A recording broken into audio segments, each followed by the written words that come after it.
Hello everyone, कैसे हैं आप सब। मैं हूं आपकी chemistry teacher on your favourite channel score with science.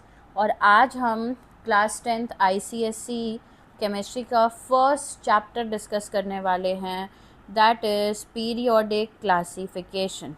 Okay, now अगर हम बात करें तो इस पे हम ऑलरेडी क्लास 9th में बेटा काफ़ी कुछ पढ़ चुके हैं। ये जो अर्ली अटेम्प्ट्स आज हम पढ़ने जा रहे हैं बच्चे, ये हम ऑलरेडी पढ़ चुके हैं।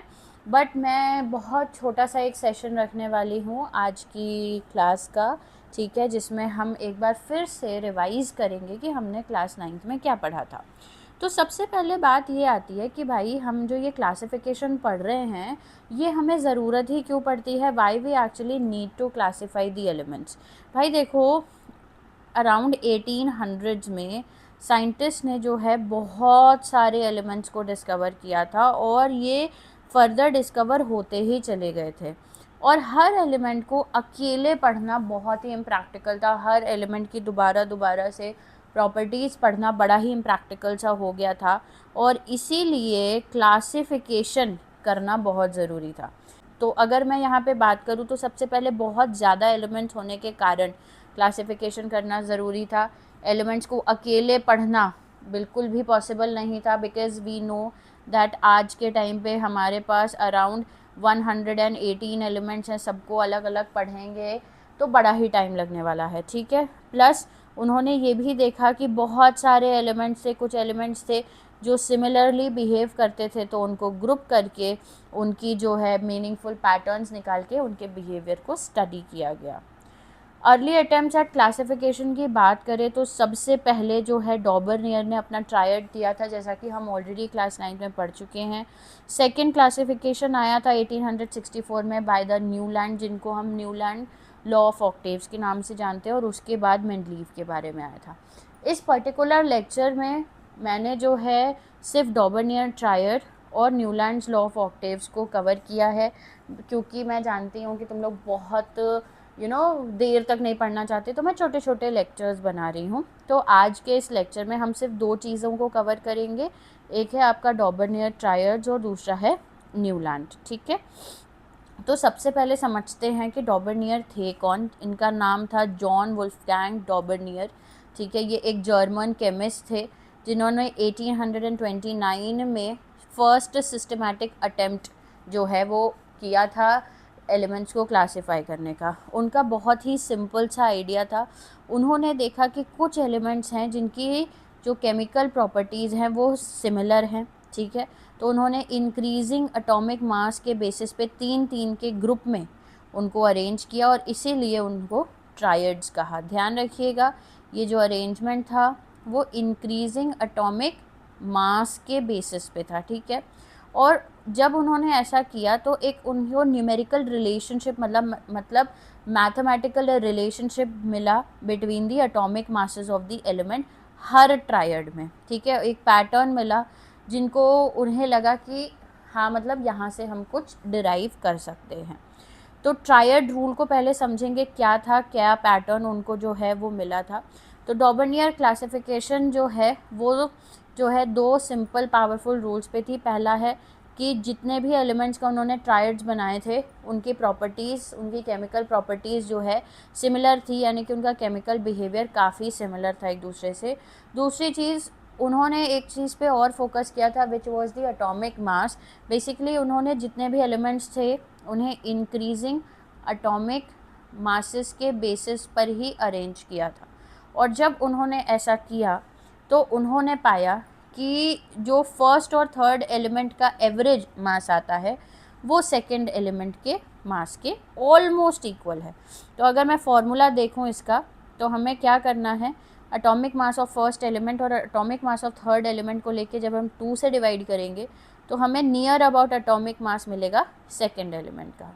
तो कैसे करना है ये ट्रायड, सिमिलर केमिकल प्रॉपर्टीज़ वाले एलिमेंट्स को फाइंड आउट करना है, इंक्रीजिंग एटॉमिक मास के बेसिस पे अरेंज करना है और उसके बाद एवरेज निकालना है।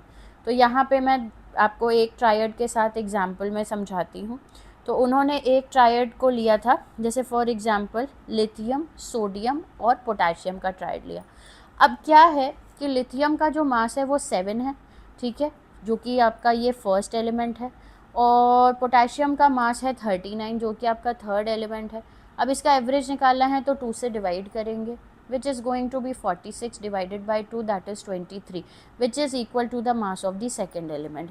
यही सेम रिलेशनशिप उन्होंने कैल्शियम, स्ट्रॉन्शियम और बेरियम में देखी थी, और यही सेम रिलेशनशिप उन्होंने क्लोरीन, ब्रोमीन और आयोडीन में देखी थी।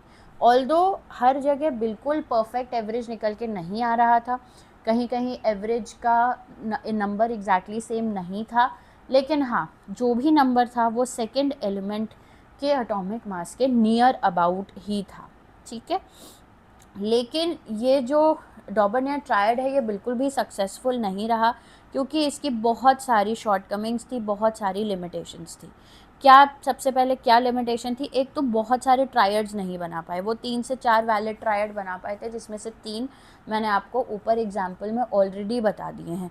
इससे ज़्यादा ट्रायड्स वो बना ही नहीं पाए थे, जिसकी वजह से बहुत सारे एलिमेंट्स इस पूरे जो सिस्टम उन्होंने बनाया था इसमें बिल्कुल भी कवर ही नहीं हो पाए, और इसी वजह से ये कंप्लीट सिस्टम नहीं बन पाया। दैट मीन्स कि जितने भी एलिमेंट्स थे, ठीक है, वो इस प्रॉपर सिस्टम में, जिस सिस्टमैटिक अरेंजमेंट में इन्होंने एलिमेंट्स को अरेंज किया था, जो मैथमेटिकल रिलेशनशिप इन्होंने डिराइव किया था, उसमें ये बिल्कुल भी नहीं आ पाए, ठीक है। तो एग्ज़ाम टिप के लिए हमेशा याद रखिएगा कि डॉबरनियर ट्रायड जो है इम्पॉर्टेंट था, क्योंकि वो फर्स्ट स्टेप था, और वो फेल हुआ क्योंकि लिमिटेड नंबर ऑफ एलिमेंट्स ही उस ट्रायड में फिट हो पाए थे, ठीक है। जब ये फेल हो गया तो नेक्स्ट आया Newlands law of octaves. Newland कौन थे? न्यूलैंड जो है एक इंग्लिश केमिस्ट थे, जिन्होंने 1864 में जितने भी एलिमेंट्स नोन थे उस टाइम पे उन्हें अरेंज किया था on the basis of increasing atomic mass. जब उन्होंने ऐसा अरेंज किया तो उन्होंने जो है देखा कि हर 8th एलिमेंट जो है, ठीक है, वो अपने फर्स्ट एलिमेंट की प्रॉपर्टी को रिप्रेजेंट करता है, और इससे उन्होंने एक म्यूज़िकल कनेक्शन निकाला। क्या मतलब था इस बात का? जैसे फॉर एग्ज़ाम्पल हमारे उसमें हिंदी में जो स्वर होते हैं सा, रे, गा, मा, पा, धा, नी, और नी के बाद बेटा दोबारा ही सा आ जाता है ना, ऐसा ही होता है, ठीक है। तो अगर मैं इसको फर्स्ट नंबर पे ले लूँ, इसको सेकंड पे लूँ, इसको थर्ड, ये फोर्थ, ये फिफ्थ, ये सिक्स्थ, ये सेवन और ये एट्थ, जैसे फर्स्ट के बाद अगेन 8th एलिमेंट जो है सेम ही है, ठीक उसी तरीके से उन्होंने कहा कि जो भी एलिमेंट्स हैं वो हर 8th एलिमेंट जो है अपने फर्स्ट एलिमेंट की प्रॉपर्टीज़ को रिप्रेजेंट करता है, और उन्होंने इस पैटर्न को लॉ ऑफ ऑक्टेव्स का नाम दिया, ठीक है। अब यहाँ पे देखते हैं कि कैसे था। जैसे आप देखिए hydrogen, lithium, beryllium, boron, carbon, nitrogen, oxygen, ठीक है, ये 7 एलिमेंट हो गए। और फ्लोरीन, तो फ्लोरीन 8वां एलिमेंट है जिसका पहला एलिमेंट हाइड्रोजन है। अब इन दोनों की केमिकल प्रॉपर्टीज़ में सिमिलैरिटी है, ठीक है। Similarly sodium, magnesium, aluminium, silicon, phosphorus, sulphur, chlorine, chlorine के बाद पोटेशियम। आप सबको लग रहा होगा कि मैम यहाँ पे तो हीलियम का जिक्र नहीं किया, यहाँ पे आपने नियॉन का जिक्र नहीं किया, यहाँ पे आपने आर्गन का जिक्र नहीं किया। तो बेटा उस टाइम पे ये नोबल गैसेस नहीं पता थी, डिस्कवर ही नहीं हुई थी, ठीक है, इसलिए यहाँ पे ऐसा नहीं है।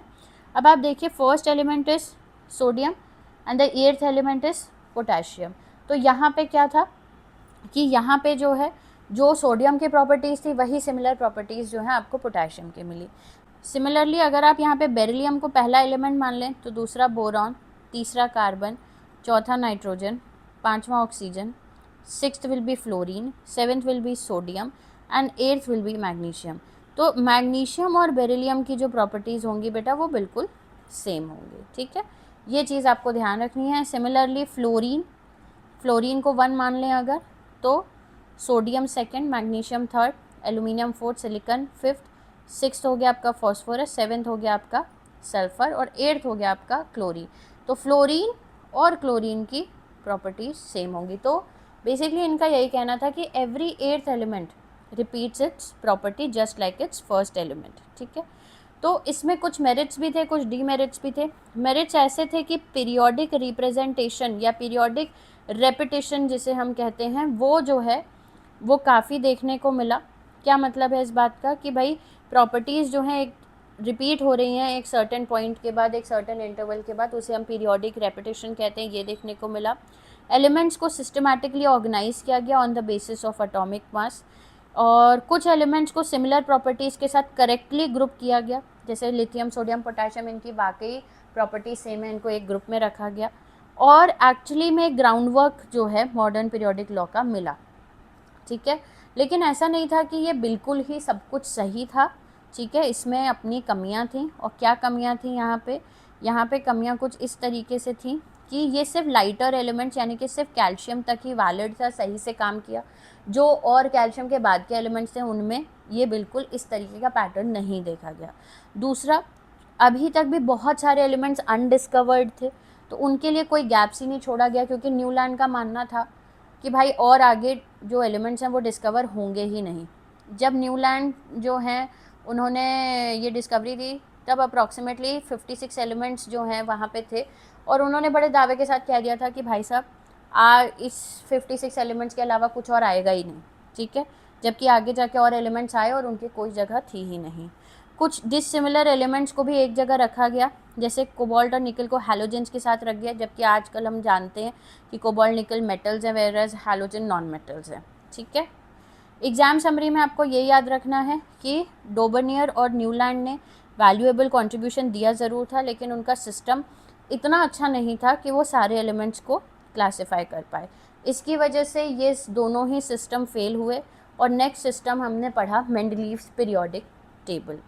आज की क्लास को छोटा रखने की कोशिश की है मैंने, और इसीलिए इसको मैं यहीं ख़त्म कर रही हूँ। Thank you all for watching this video, and please subscribe the channel for upcoming videos. मैं कोशिश करूँगी कि हर दिन मैं आपके लिए एक वीडियो लाऊं, ताकि आपका ICSE का सिलेबस बिल्कुल टाइम पे कंप्लीट हो। Thank you so much, bye. Chemistry को आसान तरीके से सीखने के लिए स्कोर विद साइंस को फॉलो करें।